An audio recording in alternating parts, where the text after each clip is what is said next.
Hi guys! Today, ituturo ko sa inyo kung paano tayo kikita sa Facebook sa pagpo-post lamang ng mga video. Ang way na to ay tinatawag na Facebook ad breaks. So, ano nga ba yung Facebook ad breaks? So, Facebook ad breaks allow you to monetize your Facebook video content. So, yung mga videos, kikita tayo sa mga videos kapag ito ay pag yung ating page ay na-monetize na. So, ad breaks are short ads inserted at natural breaks in your eligible video content. So, ang first requirement lang natin dito is dapat meron kang Facebook page. So, kung meron ka ng Facebook page, to check your page eligibility for ad breaks, if your page is eligible, you'll see a message to this effect right away.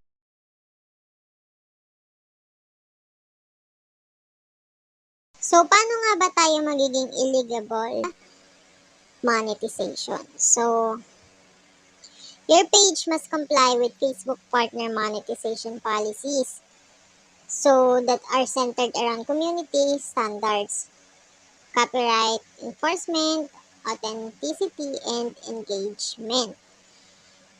So, you must reside on eligible countries. So, dapat daw nakatira ka sa mga eligible na countries or post content in one of the eligible language. Don't get discouraged if your country isn't on the list yet. The list of eligible countries is growing fairly fast. So, this requirement may have been removed from some pages in the last month.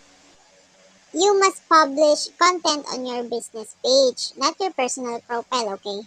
So, business page yun yung Facebook page mo. So, Facebook public documentation is Facebook public documentation specifies that a page must have at least 10,000 fans. Yung Facebook page natin dapat merong 10,000 fans. Facebook appears to be testing it 1,000 fan minimum in some regions. Your page must have reached one of these milestones in the past 60 days. Ito yung kailangan mong ma-reach, which is yung una, 15,000 engagement. And then 180,000 minutes view across all of your videos. Or 30,000 1-minute views on 3-minute video. So, 3-minute plus video. So, yung mga video na 3 minutes lang. The last requirement is you must be at least 18 years old. So, dapat nasa legal age ka din. So, the eligibility check will highlight specific areas to focus on while working towards monetization. For example, kailangan mong mag-work sa strategy para ma-increase yung videos mo, yung video views mo. So, makikita mo yan dito. So, yan. Grow your followers. Ayan. Makikita mo dito kung eligible, kung natapos mo na yung isang yung isang requirement. So, for example, is yung followers mo, kung na-reach mo na, so, makikita mo yan dito. And then sa engagement ng content mo, makikita mo rin yan dito. So, if your page is eligible for Facebook ad break, here's how to get started monetizing videos that are at least 3 minutes long. So, first, kailangan mo munang isubmit yung Facebook page mo for Facebook ad break approval. So, kailangan mo nang ma-approve yun. So, you can set up easily manage Facebook ad breaks via Facebook Creator Studio. So, start by choosing the eligible page you want to monetize. So, pipiliin mo lang kung marami kang page sa Facebook mo, pipiliin mo lang yung page na gusto mong ma-monetize. And then, click monetization tab in the left navigation and carefully review and accept the monetization terms and conditions. So, you can enable the automatic placement ad in your videos published in the last 30 days. Once you finalize your page setup, the approval process is typically quite fast. So, mabilis lang pala ditong ma-approve. So, ayan. Next naman, naman, number 2, control where Facebook ad breaks appear in your video content. So, pwede mong kontrolin kung kung saan lalabas yung mga ads mo sa iyong video. So, next naman is number 3, create Facebook videos optimized for Facebook ad breaks monetization. So, if you opted for the page level monetization option, every video you publish on Facebook will automatically go through the content review process. These reviews start the moment your video is published. So, mag-i-start yung pag-review sa video mo kapag pinublish mo na ito. Facebook review best performing videos first and determines performance by the number of views in the first minute after the video is published.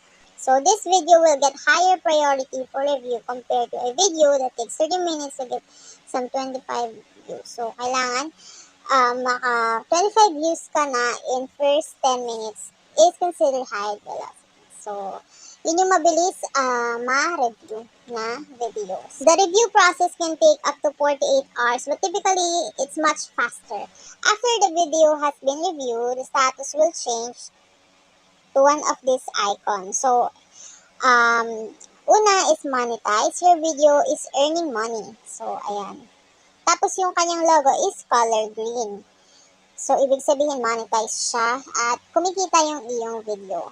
Next naman is limited or no monetization. Your videos earning are reduced or the video isn't monetizing at all. So, ayun. Tapos, ito yung kanyang logo, which is the yellow color. Yung dollar sign niya is colored yellow. So, ibig sabihin limited lang siya or konti lang yung ads or konti lang yung magigain mong money doon sa ads na lumalabas sa video mo. Or, pwede din naman siyang hindi na monetize. So, next naman is can't be monetized. Your video may not meet the program requirement or your video had been appealed and we upheld your decision. So, kapag ganito naman yung logo niya sa taas or yung sign niya sa taas, so hindi pwedeng ma-monetize ang iyong video. So, kailangan ingat tayo sa paggawa ng content natin at ng mga tools na ginagamit or materials na ginagamit natin like music, ganyan. So, iwasan din natin yung pag-reuse ng mga video na hindi naman sa atin. So, dapat pinaghihirapan natin yung video.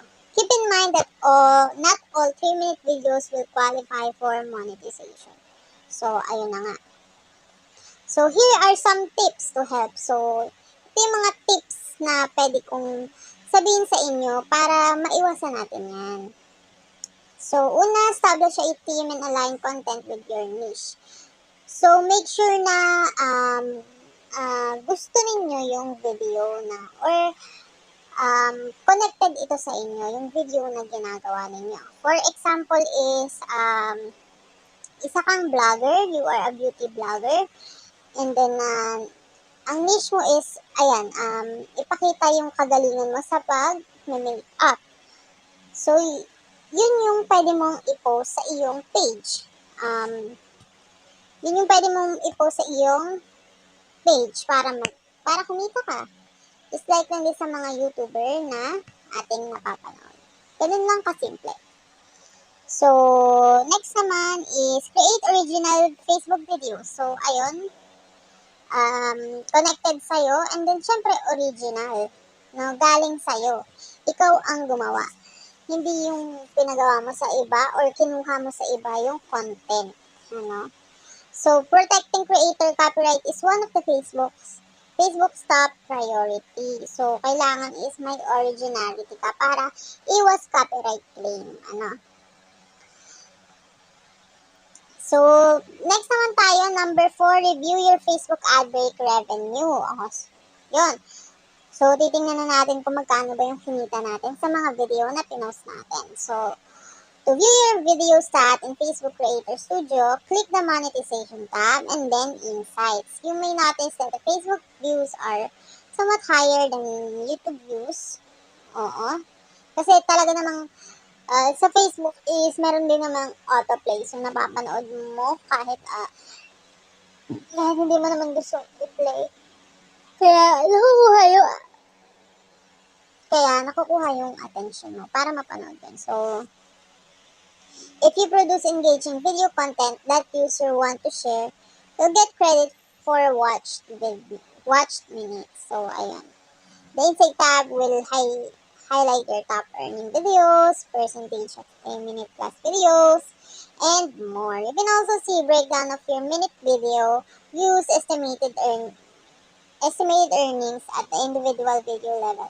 To do this, so go to monetization, just like that, and then click lang natin itong ad breaks. So,